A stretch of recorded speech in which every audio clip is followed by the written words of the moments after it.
This week, episode 216, we are talking about counterconditioning and desensitization. I keep hearing these terms in the grooming industry, and boy, they are not being used correctly. A lot of groomers believe that they're desensitizing a dog just by introducing them to a new tool or a new experience, or by continuing to groom, that will make them less sensitive and counter-conditioned, and that's simply not how this works. So we're going to chat about that this week. You're listening to the Creating Great Grooming Dogs Show. I'm Chrissy Newmeyer-Smith. I'm a master groomer, behavior specialist, a master canine stylist, a certified professional dog trainer, a certified behavior consultant for canines, certified professional groomer, and a bunch of other things. I'm also the dean of academics and an educator at the Whole Pet Grooming Academy. And this, my friends and colleagues, is the show where we talk about teaching pets to be good for grooming and other types of care. Let's talk about counterconditioning and desensitization. I keep hearing them used incorrectly. I often see a dog who is overwhelmed with a groomer saying, "We are counterconditioning him right now." And if they're overwhelmed, you are not counterconditioning. If they're overwhelmed, you are not desensitizing. What you're actually doing is still kind of pushing them through a grooming. You're putting them in a situation that they know is scary, and you're continuing the scary. And let me put it to you this way. There's a really good chance you are making them more sensitive. There is a reason why I've been trying to tell people for such a long time that continuing while they're afraid makes the problem worse. And I think that we've all observed that, but once in a great while, we have one little dog that's like, "Oh, okay, I'm fine now." Just often enough for that myth to continue, that they'll learn to be good. But they are not going to just learn to be good. That's not how this works. Desensitization is when a dog is very sensitive about something already, and we want them to not be sensitive about that. For example, if this is the first time meeting the dog, or it's a new puppy and it's their first exposure to something, you're not desensitizing because they're not sensitive. You might be sensitizing. You might be making them sensitive to something if you're continuing at a level they can't handle. And yet I see a lot of groomers doing that. We need to keep them at the point where they're calm. We need to keep them at the point where they're comfortable. We need to gently expose them to new stuff in a way that builds confidence, in a way that makes them trust us, and it makes them feel safe, that's calm, comfortable, and cooperative. If you've been listening to the show for a while, that's been our a mantra, if you will, where we think about how we want this dog to behave in the future and for their future groomings, which is to be calm, comfortable, and cooperative. So if we're exposing a new puppy to something that they've never seen before, this is first contact. This is our opportunity to make this as pleasant as possible. Pleasant. Not make them feel like they're unsafe. That's not going to teach them that it's safe. Sensitive moment for us to say, "Ooh, is that too much for you? Let me back off. Let me make sure that you're in the zone where everything feels safe." Early socialization for our puppies involves trying to make them feel safe with everything, not just expose them to everything. And I often hear people saying that they're desensitizing this puppy, and I'm like, no, that puppy is having a really hard time right now, and you're continuing. That's not desensitization. Now, when does desensitization come in? Desensitization is when an animal is very sensitive about something. Maybe they're already afraid of loud noises or somebody touching around their eyes. And we have a controlled situation where we're trying to teach them they don't need to be sensitive about that. By not making it scary, by making it as pleasant as possible and not triggering that scared feeling. I know, we're talking about feelings with dogs. "Oh, Chrissy, you're so anthropomorphic." I'm not being anthropomorphic. We know that dogs have fears. We know that they can find things scary. So we're trying to find that sweet spot. What can you handle? And how can I gradually help you handle more until you are not sensitive? That's desensitization, a slow and gradual process that if you're doing it right, looks about as interesting as watching paint dry. It should not be big, loud, crazy. It should be really calm. It should be looking like nothing is happening. This is why I don't have a whole lot of videos about, and then he was screaming and panicking and I jumped in and ta-da, he's desensitized. That's not how it works. If we're doing it right, they do not reach the point where they're afraid, and we work at that sweet spot where they can handle it, and then we build. We're expanding their comfort zone, and we build and build and build on it. Now, desensitization is a process. So it might mean that you are not going to be doing the grooming. I know. And as groomers, we're like, well, of course I have to do the grooming, but we don't. We don't. This is now stepping into a little bit more of I am offering a behavior service so that your dog can handle a grooming service in the future. And groomers, I want you to know, you do not have to become a dog trainer. Okay? I know I love dog training and I want y'all to be behavior geeks, and I'd love for you to learn more about it and feel comfortable doing dog training procedures with your customers. I do teach the Master Groomer Behavior Specialist Diploma program at the Whole Pet Grooming Academy if you're interested. But you don't need to know how to do that. But what if just having an awareness of, oh, wait a minute, if I continue, I could be undoing all of the work that that owner is doing. I could be undoing all of the work that that trainer is doing. I am not doing this owner or this dog any favors by continuing grooming if they're sensitive about it. Not unless I'm trying to help the dog feel safe. I want the dog to trust us, to feel safe, to be calm, comfortable, cooperative, to have a good time during their grooming process. And if I just continue pushing, I'm probably making the problem worse. And if every groomer out there recognized that part, things would be a lot better for these dogs. Like, ooh, I don't want to make the problem worse. I don't want to make the problem worse. So I'm not going to continue and keep going. The amount of times that I see videos of a groomer with a dog who's screaming saying, and we're counter-conditioning and we're desensitizing, I'm like, you're literally not.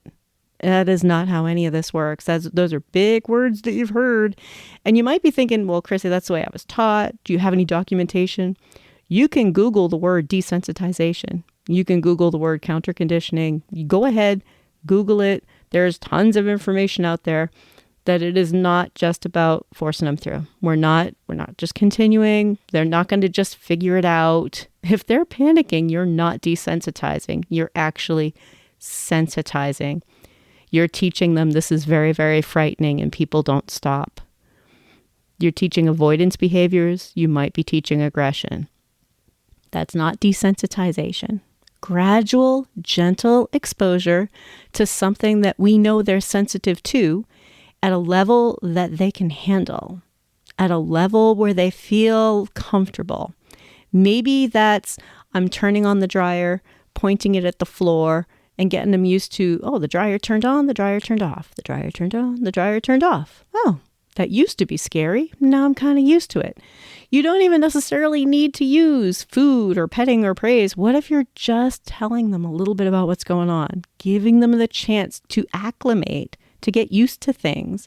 And if it's their first exposure, that's not desensitization because they're not yet sensitive to it.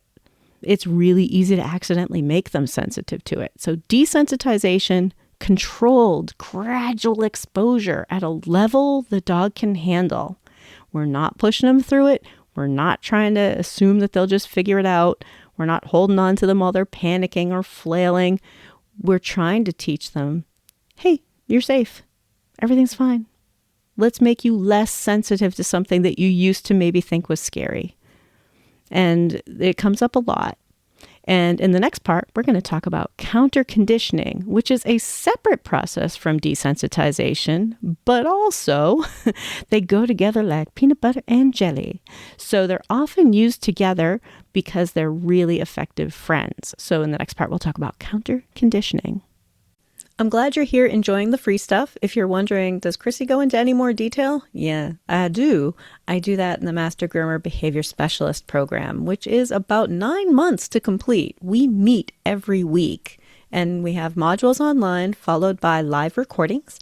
And then at the end, you're doing all sorts of the techie stuff that really doesn't fit into this podcast. So if you are interested, the next round of Master Groomer Behavior Specialists starts on Monday, July 6th, and that round will meet at 7 p.m. Eastern every week on Mondays. So that's Monday, July 6th. If you want to know more, wholepetnh.com and look for the Master Groomer Behavior Specialist program, or you can go to creatinggreatgroomingdogs.com and take a look around there too. Counterconditioning is when a dog or a pet or a person, anybody, when our learner, in dog training, we often talk about our learner, because in dog training, did you know that dog training is all about teaching the people who own the dogs too? Yeah, true story. But counterconditioning is when our learner thinks about one way and we're trying to change their mind, counter to their old beliefs. In dog grooming, what we're trying to teach them is like, oh, something that you used to think was very frightening, we're going to change your mind about it. So let me give you an example. Counterconditioning for, let's say, you pull out the nail clippers and the dog sees that inanimate object and has a fear response. That has been accidentally created by the way someone used those nail clippers. Right? If they see nail clippers, this inanimate object, and have a fear response to it, not just like a little bit like, I've never seen that before. And my default setting when faced with something new is like, ooh, I don't know what to think of new things. That's a little bit different than the dog who's like, oh my God, I'm out of here. I've seen those things before. They have a sensitization to it. They're very sensitive to it. They have a bad experience, is the way that we often word it. Like, oh yeah, I've had a bad experience.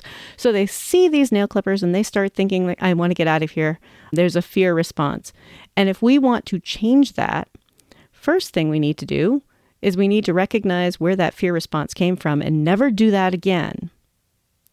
That's a big one for us as groomers. Wait, are you saying we never do his nails again? Nope, but I am saying we never just hold him down while he screams or strap him up 5,000 ways and get his nails done while he screams. We have to decide that we're not going to let this tool be used for something scary again. It's a big decision, isn't it? And I think people listening to this show are saying like, yeah, I'm on board. I don't know how to do it. Or maybe you do know how to do it. I think there are a lot of you out there who are doing fabulous work. I am consistently humbled by all of you, by the way. You guys are awesome. The Creating Great Grooming Dogs family is pretty big and pretty awesome. So I want you to think, if we know that this dog sees nail clippers and thinks scary things are going to happen, we want to change his mind to think, I see nail clippers and maybe good things are going to happen. That's counterconditioning. We're going to now pair those nail clippers with something the dog likes. Now, timing means a lot with this. And I want you to think about how sometimes we're using, let's say, food or toys as a distraction. That's going to be different than counterconditioning. Counterconditioning is, I want the dog to see, nail clippers appeared, but I want them to see it at a point they can handle. That sweet spot again, like we talked about with desensitization. Ooh, the points that I can handle and work there. So for instance, if it's nail clippers, maybe I don't just come over and touch the dog with the nail clippers. Maybe I hold them next to me and I'm like, hey, look, this tool's next. And then put them down again and then add something the dog enjoys. What if I make the nail clippers the precursor for something good? Because the dog thinks the nail clippers are the precursor for something bad. Now, I want you to think back. I think everyone has heard of Pavlov. But Pavlov wasn't trying to study dog behavior. Pavlov was trying to collect samples when dogs salivate. But the tone, it was a bell or a buzzer, for the lab technicians to feed the animals was causing the dogs to salivate before the food was presented. And they thought, what an interesting thing. What is making that happen? And that turned into the first real studies about classical conditioning. Counterconditioning is a classical conditioning process. So classical conditioning, why were dogs salivating when they hear the bell as if they were presented with food? Because the bell had come to mean food is coming. Food is next. The bell means food is going to happen next. Think about that. So if the dog sees nail clippers and thinks, holding me down while I scream is coming next, then they find the nail clippers terrifying, even though nail clippers aren't nail trimming. They're an inanimate object. They're just a thing. They're just a tool that until they've learned to be afraid of them, most dogs are like, what's the thing in your hand? Okay, whatever. I don't know why my dog voice sounds like Kermit the Frog today. Heidi-ho. But it does today. I don't know. I'm a Muppet. But I want you to think about if the dog sees a tool and thinks, oh, bad things are coming. What if we taught them, oh, I see a tool. Good things are coming. I see a tool. Good things are coming. And that's where we have to say, all right, my process is when I show the tool, then I add a good thing. In so many cases, that's going to be a food treat. But they have to see the tool first. The tool has to predict the good stuff. Not just be paired with the good stuff, but predict the good stuff. I see the tool and I think, oh my God, they're going to give me cheese. Make it taste like cheese. If every time I heard that noise or I saw that tool, somebody handed me something that I really, really like, I'd be like, oh, I love it when I see that tool. That is the process we're using. And it also means that we can't use that tool the way it had been used before. You have to really think about, I'm not going to let that happen again. So the timing is important. This predicts that something good is going to happen, and we change their mind. We counter to what they thought before, counter conditioning, and conditioning being classical conditioning. We're not really doing any dog training in the sense of teaching them something new, like sit, stay, down. We're not even using positive reinforcement, negative reinforcement, positive punishment, or negative punishment. Those are all operant conditioning, not classical conditioning. I know I got a little bit geeky techie in there, but for anybody out there who's like, oh, I've heard these terms before, classical conditioning is more about, I'm going to adjust the environment around this dog and watch for what the dog's responses are. It's on the trainer, handler, owner. It's on us, the human end, not on the dog. If we're doing our job right, it's about as interesting as watching paint dry. And then they start getting kind of happy. Like, oh, wait a minute. Every time that tool comes out, good things happen for me. And it's happened often enough. And the old thing that I thought was going to happen with this tool has not happened again. Counter conditioning. And in that process, we're also gradual exposure at a point they can handle to make them less sensitive. That's why counter conditioning and desensitization go together like peanut butter and jelly. They go together, they work really, really well together because our goal is to make them less sensitive and change their mind. As an example, maybe it's the brush. You see a brush and now I show you a brush and you get a cookie. Show you a brush, get a cookie. But I have to show the brush at a point where the dog is not yet afraid. If I come at them with the brush and start brushing and then give cookies, that is not the same. That's not the process. If we're doing it right, they don't become afraid. And yes, it is stepping out of your role as dog groomer and stepping into offering a behavior service. And if you do not wish to offer a behavior service, that's fine. Have them go to a trainer, but also know if that's what they're working on, then you can't use that tool in a way that makes that animal afraid because you'll be undoing all of the training they've done or the training that they're working on. And frankly, it's not the way that I would love us all to use our tools. If an animal is afraid, we should readjust and figure out what we're doing. We should not be doing things that make animals afraid. We should always be thinking about their feelings so that we can kind of say like, ooh, you seem a little afraid of that. I think maybe I need to talk to mommy and find out if anything's gone on. Maybe you need to go to the dog trainer. If you do not want to be the trainer, that's okay. But too often we are undoing training that they've been doing at home because we feel that, well, I have to get the job done. You do not have to get the job done. Guess what? If they're not ready and prepared for our grooming services, isn't it a better idea for us to help them be ready for our services? To maybe help them find the help that they need? maybe find the trainer that they need or the homework that they need to do, or maybe it's a simple matter of not having them at home traumatizing their dog with these tools. But we don't want the animals to be afraid of our tools.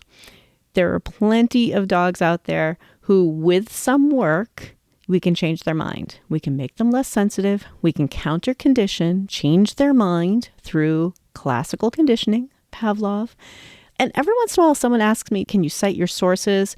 So classical conditioning, Pavlov, that was the end of the 1800s when he was studying this. This is well-established science. This isn't Chrissy has opinions. This is well-established science, classical conditioning, simple pairing of a thing with another thing. I'm going to give you an example. I think examples can be helpful. I had a kitty that I adopted when she was 9, and she had never really been brushed. She was kind of a nervous little Nellie. She was a short-haired kitty, but she was at that age where she was starting to get some matting on her hips because she just couldn't reach it. So when I adopted her, I also needed to teach her about being held, being picked up, being handled, things that she wasn't quite used to, and new place, new everything. She was afraid of brushes. She was afraid of everything. And I had to kind of flip the script. So like, hey, look, you see a brush, here's a cookie. See a brush, here's a cookie. Touch you with a brush, here's a cookie. And not only did that kitty learn to allow me to brush her, if the brush was out, she was purring and rubbing up against the brush. If I was brushing the dog, she was rubbing up against the dog, waiting for her chance to be brushed, because we helped her understand that this can be really pleasant. And let's think for a moment about some of the dog grooming procedures that we do. Brushing. Brushing can feel really nice. You know, the bath, being massaged with warm soap, doesn't sound that bad, does it? I mean, I don't think it sounds that bad. Drying, aside from the weirdness of the noise, I mean, drying is not particularly uncomfortable or unpleasant. We can do that in a way that is really quite reasonable for the average dog. I think that we start thinking everything must be unpleasant, yet it doesn't need to be. Standing on a table while someone's clippering or scissoring, not particularly unpleasant. I think a lot of our pets find it boring. And if they're not afraid of our tools, if they're not afraid of these procedures, we can have a lifetime of really good grooming experiences with them. We can teach them to be good for it. And counter conditioning is a great tool. I see something that you have paired with something that's scary, and I'm going to have you pair it with something that's pleasant until you start thinking like, oh yeah, brushes. I like brushes. Dryer. Ooh, I like dryer. There are lots of things that we can do to help these animals feel better. But desensitization and counter conditioning all rely on the idea that we're not going to let that tool be scary again. We're not going to let that procedure be scary again. We're not going to let any of this be scary again, because we might find ourselves back at the beginning. And that's a terrible waste of our time. Who wants to fight with dogs all day? That's no fun.